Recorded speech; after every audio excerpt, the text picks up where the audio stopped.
From the Cronkite studios in downtown Phoenix, this is Cronkite News. With the November election ahead, the county recorder rolls out plans to keep what happened during the primaries from happening again. Plus, how opening your door to a census recorder could open the door for more light rail routes and bus stops. And find out how Arizona State University is working to bring STEM education to underrepresented students. Cronkite News starts now. Good evening and welcome to Cronkite News on Arizona PBS. I'm John Cardinelli. And I'm Samantha Lomibao. Thank you for joining us. The primary election led to a record turnout with more than 1 million Arizona voters casting ballots. However, thousands of Maricopa County residents experienced issues with voting. Tanaya Williamson reports changes are being made to try to make the general election run smoother. The ballot I got in the mail is for the wrong party. Kate Collick was among many Maricopa County residents who reported having issues with voting during the primary election this past August. And they kept saying, well, you can do the provisional ballot. And I said, no, I don't want to do a provisional ballot. That's why I get it in the mail, so I don't have to stand in a long line. Maricopa County Recorder Adrian Fontes met with the media today to ensure that voters would have a much easier time voting in the upcoming November election. Because we've got equipment staged at locations all over Maricopa County to deploy in case these sorts of situations happen.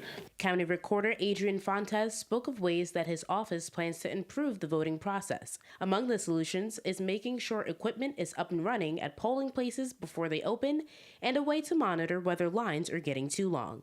I'll stand here and say technology doesn't solve everything, but it sure as heck does solve the biggest problem, and that is convenience and accessibility for voters. Right? Having one option versus having 40 plus one options, I don't know how that's a bad thing. I just don't. Fontes says there will be more than 40 voting centers throughout Maricopa County, which are meant to provide voters with more options outside of their precincts. In downtown Phoenix, Tanaya Williamson, Cronkite News. Election will be held on November 6th. Early voting begins October 10th. A judge rejected a request made by voting rights groups to have Arizona Secretary of State Michelle Reagan send mailers to thousands of voters, informing them that their registration may be out of date. The judge ruled the groups wouldn't be affected if they weren't informed, and that Reagan's office would instead have to pay about $276,000 to send a mailer and new voter registration forms to voters who have different home addresses for motor vehicle and voter registration purposes. The state will repay $26 million over the next 5 years to Arizona schools that missed out on federal funds for special needs students and children from low-income families. The Arizona Department of Education incorrectly dispersed more than $84 million in Title I and special education funding over the course of 4 years. The Department of Education received federal approval to correct their mistakes. The city of Phoenix wants more money for transportation, and those funds could depend on whether you answer your door. Reporter Alexa Avila tells us why getting an accurate census count could make a difference. We need more funding to help out because there's a lot of places that the buses just don't go to. Samuel Holmes is a retired veteran who relies on this light rail to get him to and from his job.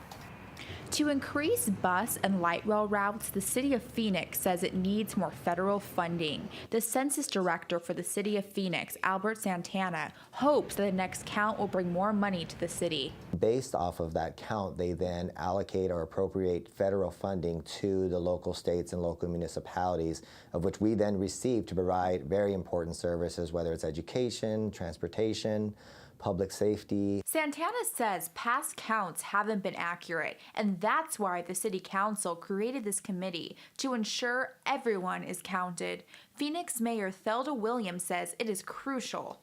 Our whole federal funding for 10 years is dependent upon that count. And when you think it's nearly $1 billion over a 10-year period that we depend on for several departments. We have housing, transportation, block grants that help support many of the community agencies. All of that comes and it's based on that count.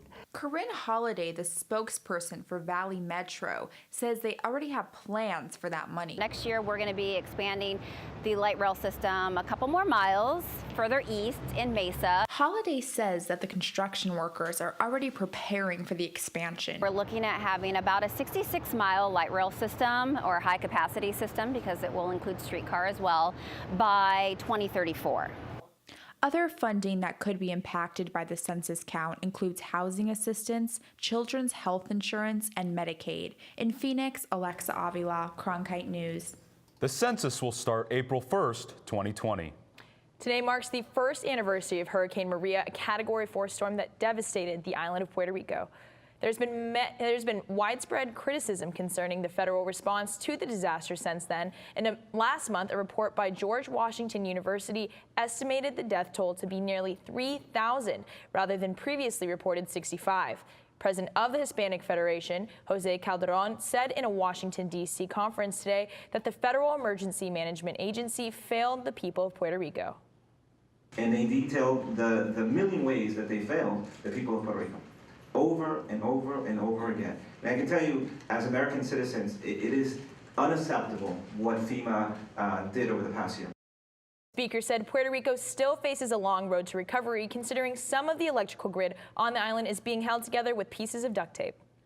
In the wake of Hurricane Florence, which hit ground last week, residents on the East Coast are left to deal with the aftermath. The storm left behind rising floodwaters, damaged properties, and power outages. The estimated cost is more than $1.2 million in damages. 37 total deaths have been reported so far, including 2 children. Many rivers in North Carolina are still above flood stage, putting communities at risk of catastrophic flooding. Hundreds of roads in both of the Carolinas are closed due to flooding. Following heavy rain and flooding in southern Arizona, police have recovered 1 body and are still looking for a second. The man's body was dragged by heavy monsoon flooding well across the border in Nogales. The body was taken to the Pima County Medical Examiner to be identified. Arizona is trying to revoke the licenses of 13 shelters for migrant children. The State Department of Health Services says the shelters, which are operated by Southwest Key, failed to show proof of fingerprinting and background checks. In a letter, the health department said the lack of report on how these children are protected disregards state law. Southwest Key responded and said it's committed to providing the necessary confirmation and has requested a meeting with health officials. Southwest Key has 30 days to appeal. Recent data shows that women are underrepresented in STEM fields, even more so when it comes to women of color. Cronkite News reporter Edgardo Lozoya spoke with an ASU undergraduate student who understands the importance of her role in the sciences. ASU senior Phoebe Newell grew up in Arizona and is pursuing an undergraduate degree in molecular biosciences and biotechnology. Why STEM? Like women in STEM that means that we want to do something to be role models.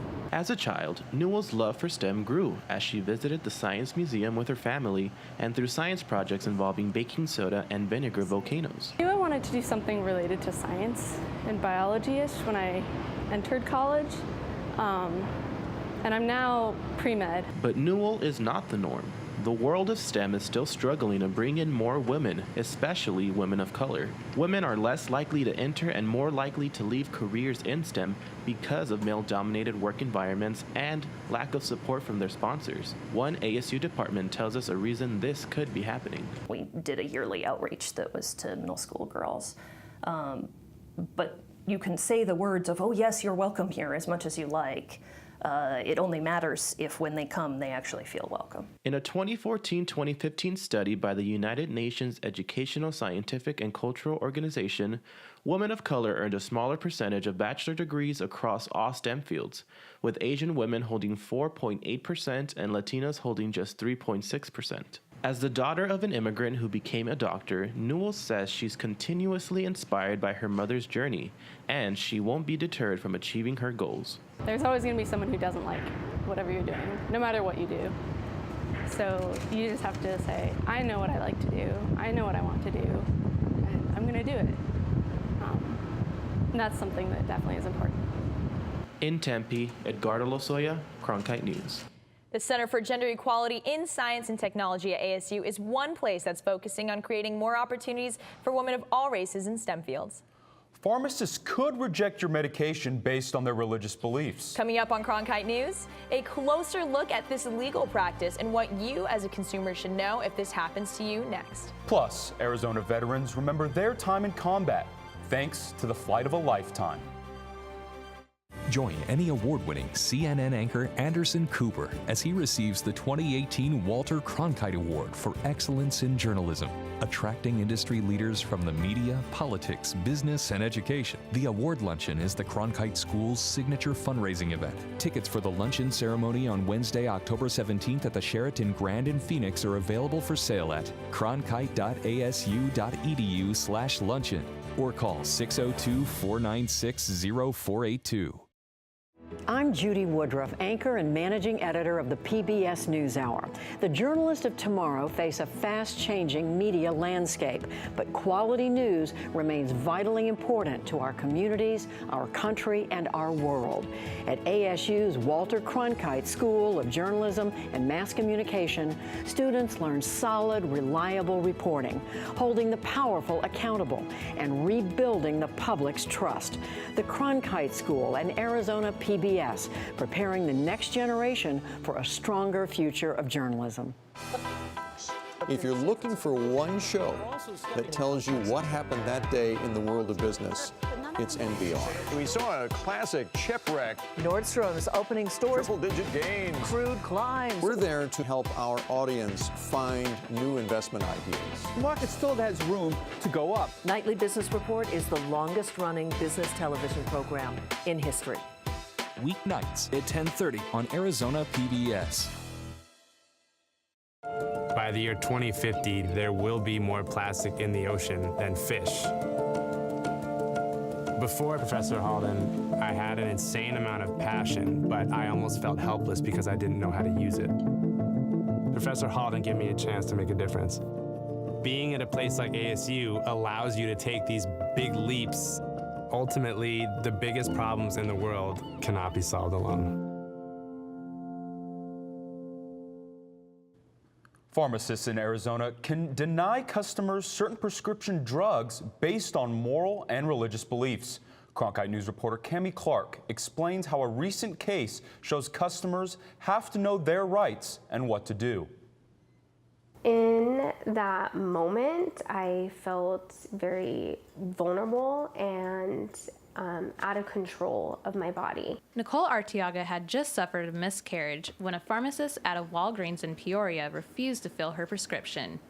Arizona law allows such refusals, but Arteaga says the pharmacist could have worked harder to help her at the store rather than send her down the road. He didn't even have to say anything to me except, I'm going to pass you over to this lady here who is, helping somebody else. When she's finished, she'll take care of you.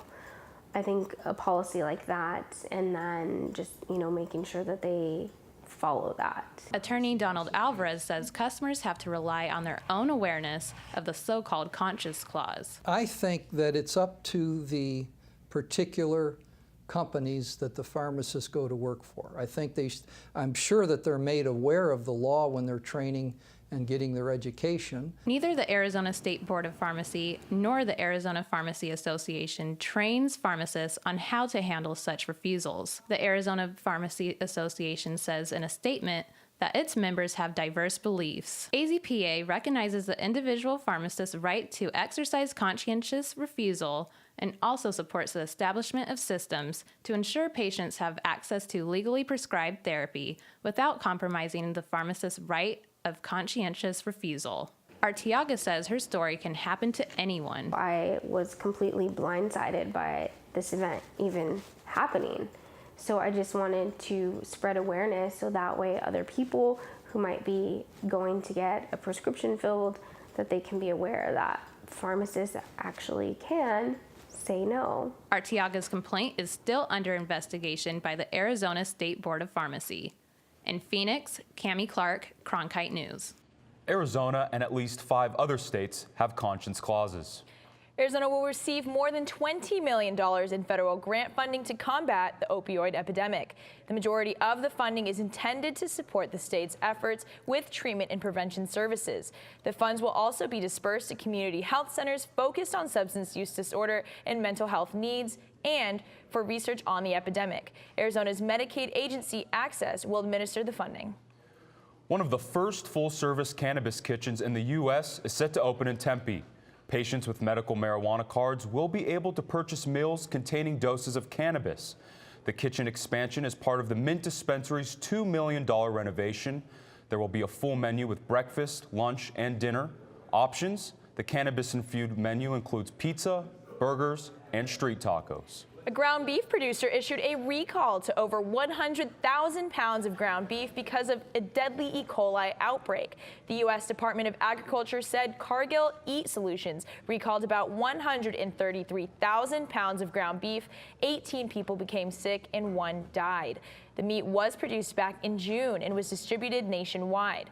The USDA inspection mark on the package reads EST86R inside. If you have checked ground beef with that label, officials advise to get rid of it. Some veterans have never seen the U.S. memorials to the wars in which they fought. Coming up on Cronkite News, we talked to some Arizona veterans remembering their time in these wars during a special visit to the nation's capital. After rainfall Wednesday, we have some cooler temperatures here. How long will they stay cool? Plus your rainfall totals coming up.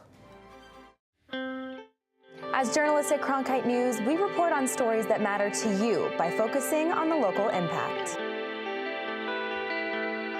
We dig deeper and work tirelessly to keep you informed. Live in Wickerburg. Live in Los Angeles. In Cleveland. In Washington. In Louisville. From Jerusalem. Live in Philadelphia. From around the world to right here in Phoenix. At Cronkite News, we report the facts and stick to the truth. I'm Ted Simons, host and managing editor of Arizona Horizon. The 2018 election season has arrived. Join us for primary and general election debates.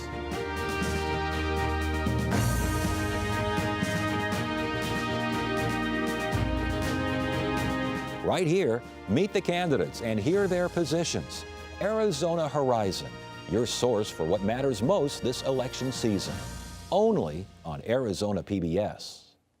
Millions of people die every year from drinking dirty water. I would never have felt I had the ability to do something without ASU pushing me. We built filtration systems out of local materials with the people. To see those kids drink clean water for the first time, it's the most rewarding feeling that you can ever have. I went to ASU because I wanted to change the world. The thing I never would have expected is how the world would have changed me.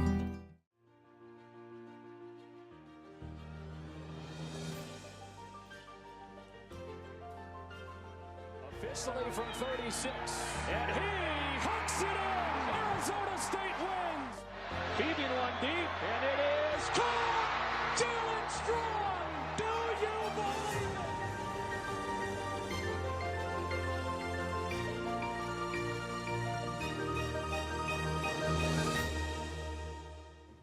Honor Flight Arizona brings veterans who fought in the World War II and the Korean War to the nation's capital to thank them for their service. Cronkite News reporter Imani Stevens met some of these veterans who went to pay their respects. For many of the veterans on this honor flight that came to see the memorials to their service, this trip to Washington has been a long time coming. To get to come on the honor flight, I've been waiting 15 years to get to, and put my application in 2 years ago, and finally here I am. The Arizona veterans were smiling and happy as they arrived at the World War II Memorial, just one stop on their tour of the monuments. You read about it, that don't mean the same when you read about it. You know, you got to see it. And this is hands-on history right here. But the emotion slowly shifted. At the sight of waving American flags and the sounds of the flowing water, a mood of quiet and somber reflection soon set in. I'm just amazed how peaceful it is to be here among the veterans that gave so much. Time has passed, But the memories have stayed with these veterans. Only memories. Only memories. Some of them not good.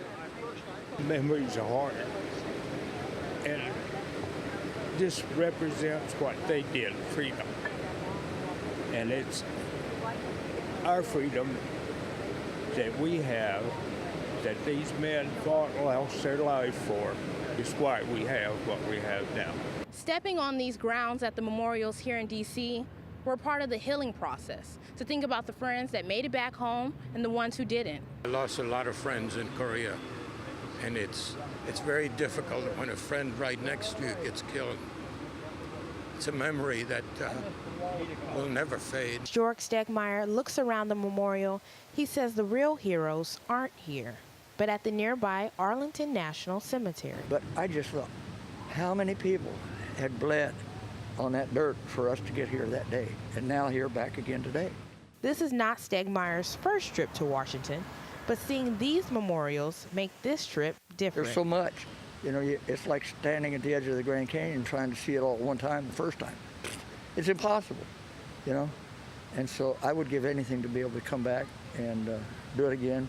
Like most of the veterans on this trip, he speaks of his service simply saying it was a part of a larger cause. They thank us for being here. No, we did it for them. We did it for you. In Washington, Imani Stevens, Cronkite News. Yesterday's cloudy skies and scattered showers brought us some cooler temperatures. Matt KLING is here with our forecast.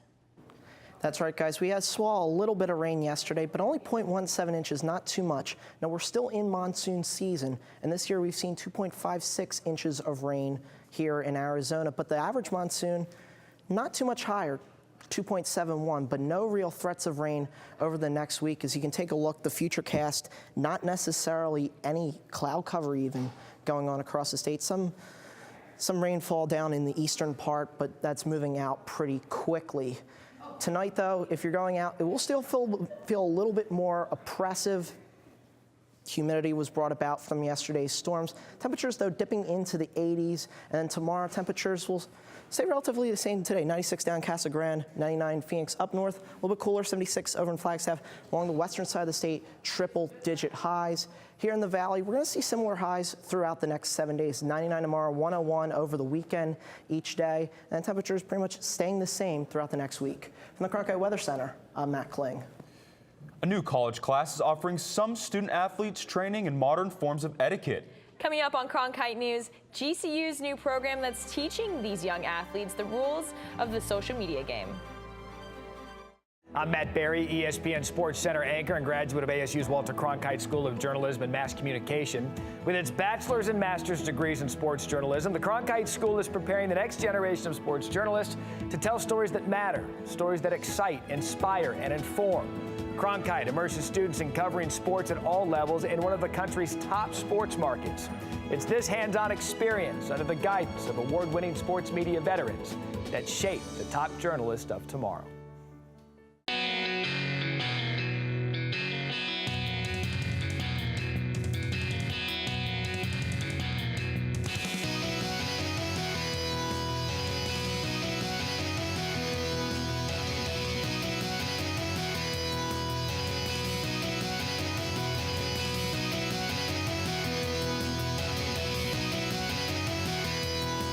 Cronkite News, weeknights at 5 on Arizona PBS.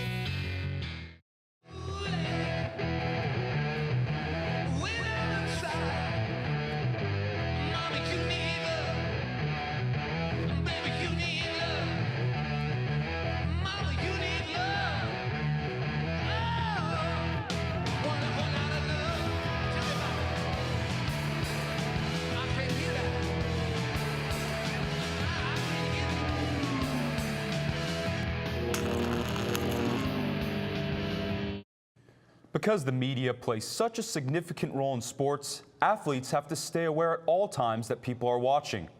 Our reporter, Sydney Carter, went to Grand Canyon University to learn more. Today's student athletes now not only have to worry about their performance in their sport, but how they appear away from the field of play as well. When you're an athlete, you're in the public eye a little bit more, so you have to be careful, you know, not only what you post, but how you present yourself just walking around campus, because, you know, there's people who look up to you and are seeing what you're doing. I think with our student athletes, media is a huge component. There's a lot of times where they're interacting with various media sources throughout their collegiate career. Brianna Nagley teaches University Success for Student Athletes at Grand Canyon University. She helps her students transition to college life, including how to responsibly manage both traditional media outlets and social media platforms. We do spend a significant amount of time working on how to build your brand, how to effectively communicate your message, and making sure that how the media receives it is how you ultimately want to be portrayed, because you're representing not only yourself, but your sport, your university, and your community. As a student athlete progresses in their career, the amount of eyes watching them only increases as they head into playing professional sports. I love what we do here at Grand Canyon University, where we actually really prep our student athletes right when they get on campus about all the things that they're going to be exposed to. As soon as you do something, it could go viral. So I think what student athletes have to manage today is a lot more pressure, but hopefully we're helping our student athletes navigate that in a positive way. The course at Grand Canyon University was implemented in 2014, just 1 year after they became a Division I school. In Phoenix, Sydney Carter, Cronkite News. Cronkite News is proud to be the news division of Arizona PBS. Here's what's coming up on Arizona Horizon and PBS NewsHour. On the next Arizona Horizon, a clean elections debate between candidates running for the Arizona Corporation Commission, which, among other things, regulates the state's utilities. Corporation Commission debate on the next Arizona Horizon. I'm Judy Woodruff. On the next NewsHour, how chef Jose Andres is offering a helping hand to hurricane victims. That's Thursday on the PBS NewsHour.